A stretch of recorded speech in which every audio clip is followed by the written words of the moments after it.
Washington. This is Marty for here once again. Hey, what's going on, YouTube? This is your boy Marty for here once again, and we are here for our weekly review of Rupaul's Drag Race episode 3, entitled Shakesqueer.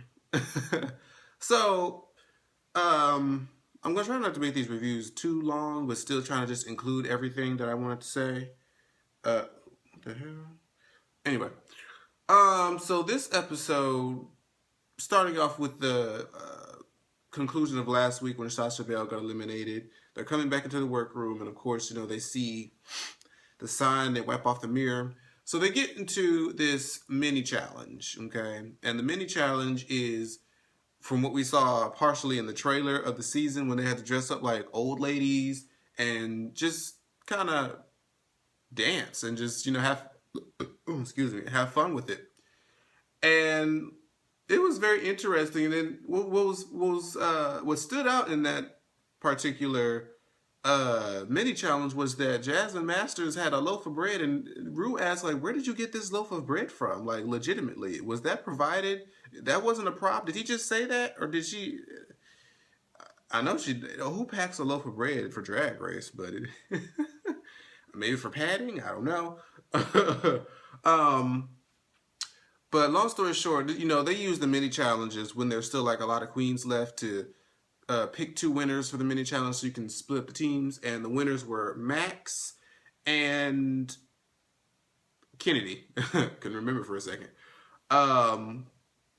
So Max's team, I believe, let's see if I can remember. I'm really not even having any like notes to look at. I'm just trying to really remember like most of the important stuff.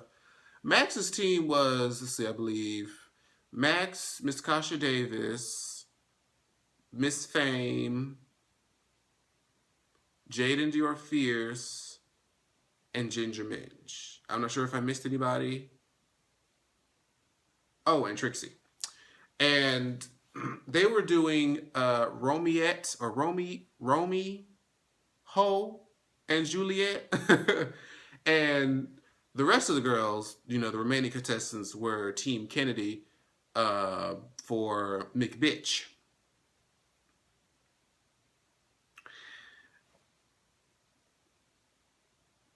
The hell's that? Sorry. So they get to these rehearsals or trying to sit down and get through their lines. And we're at the McBitch team. Team Kennedy. And of course, Violet is once again sitting there with the bitch face on, pouting and complaining. And it gets to a part where they're trying to figure out who's going to be Lady McBitch and her little ghetto friend. Now, at first, Jazz was like, well, I can be Lady McBitch because I don't want to be, the common token black girl being, ghetto and all this other stuff. So, I want to be Lady McBitch. And then Violet was like, well, I feel like I could... No, wait. What did she say? No, first she was assigned to be Lady McBitch. But now she's like, well, I can be ghetto. It is whatever. And she was trying to be ghetto. And it was just kind of like more like white girl trying really too hard to be ghetto. It really wasn't like authentic ghetto-ness.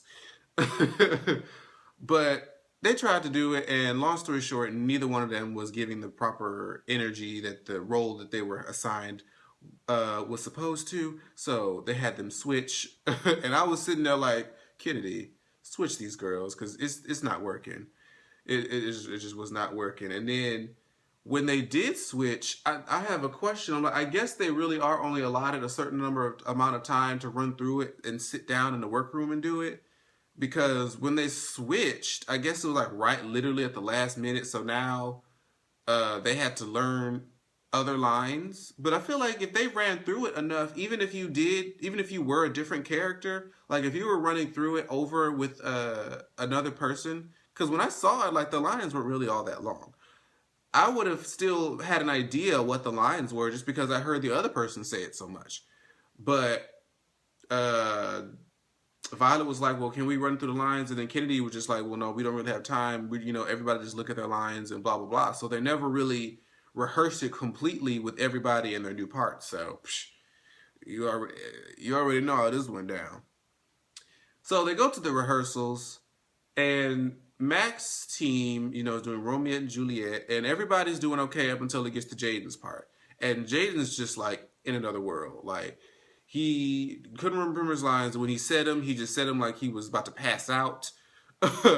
and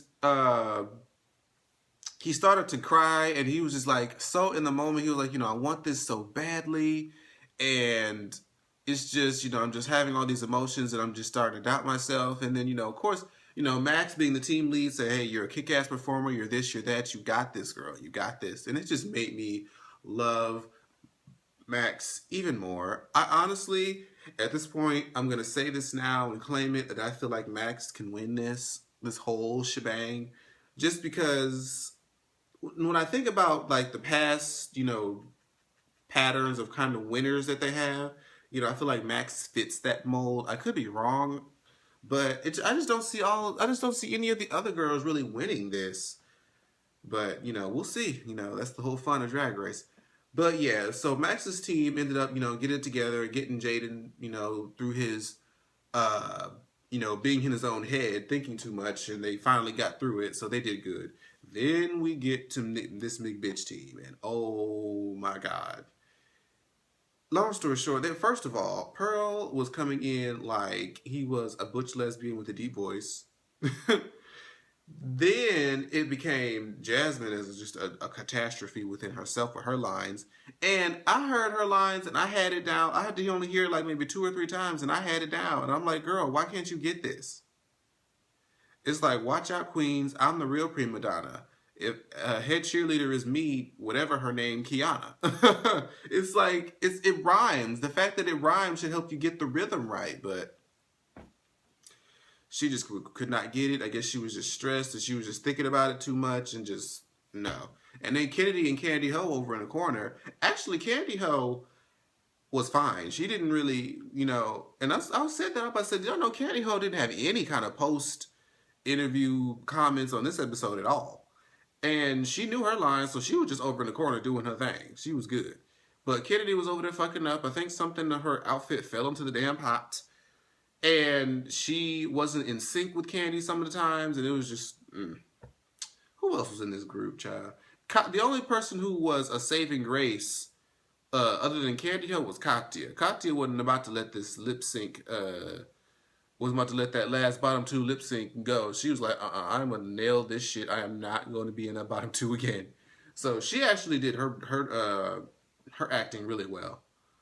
And I think they were the only one. Oh, and Violet, I mean, Violet was okay. Like, Violet played her part, in my opinion. A lot of people said that, you know, later on the judges said she was, you know, being invisible or they didn't really remember her. I mean, I remember her enough to feel like she did a good enough job not to go home for it. I put it like that. So, you know. And so the runway came. And you know what? And they had to sport these beards. A lot of them had like really pretty gowns, but it was so distracting for them to have these beards, and it was just it took away from the visual effect. And I'm just like, whose idea was this? Why couldn't they have just dressed in like Shakespearean thespian wear? Why'd they have to try to do this beard? But it is what it is. And of course, Max, being the fabulous queen that he is, manages to turn it out completely and had like a little stringy beard with a little curly thing. And I almost really didn't even forgot he was wearing a beard. It just looked natural with his whole thing. I think he looked like he was like a racehorse trainer or something. Whatever it was sickening to me. Who else? Trixie Mattel came out looking like Jesus Christ, with a full head of brown hair, a full brown beard and wings going up. I'm like, that's the first thing I thought of with Jesus Christ. Who else can I really remember? If y'all realize, Miss Fame in her outfit, she wore her Meet the Queen's red curly wig. Jasmine was going on and on about this dress that she had that was just going to be everything. And it was cute.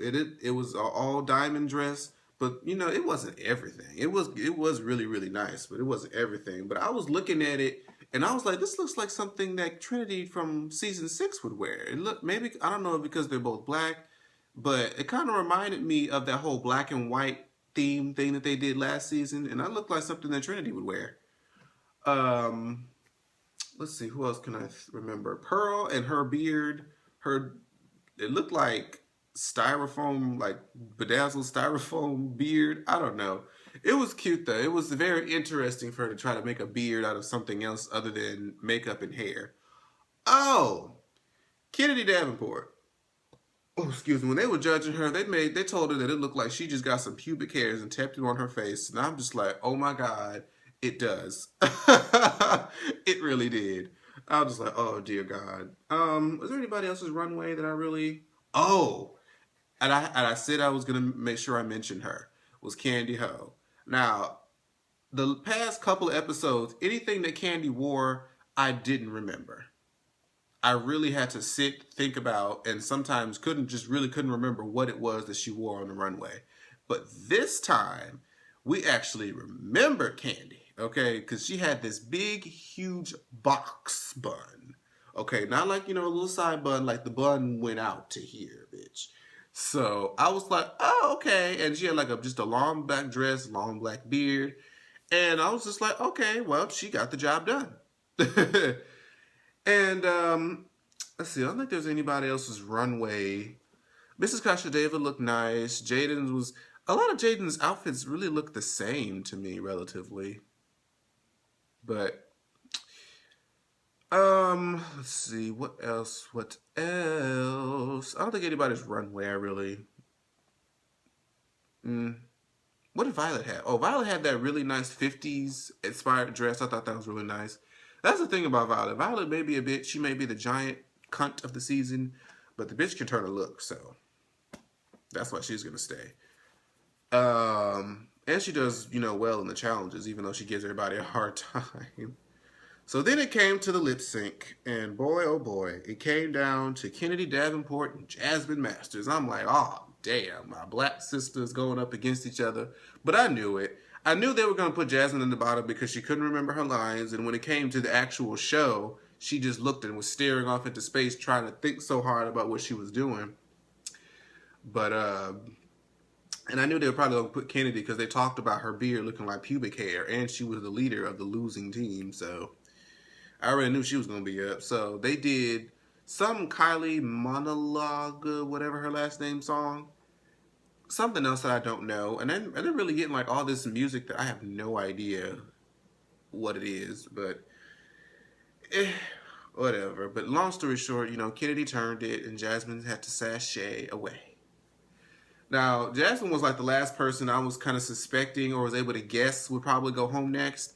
Now, I'm not sure. It's getting harder. But if I had to guess, I think the next person who might go home is Candy Ho. I'm going to put that out there. We'll see what happens next week. But I'm going to guess that it's going to be Candy Ho. But Untucked comes on in about a few hours, so I'm going to get ready to watch that. But thank you guys so much for watching. Make sure you tweet this video to all the queens on Twitter at their respective Twitter names, and maybe they'll see it. And maybe even Mother Rue might see this video. You never know. But thank you guys so much for watching, and I'll see you guys next week. Bye-bye. Like, share, subscribe.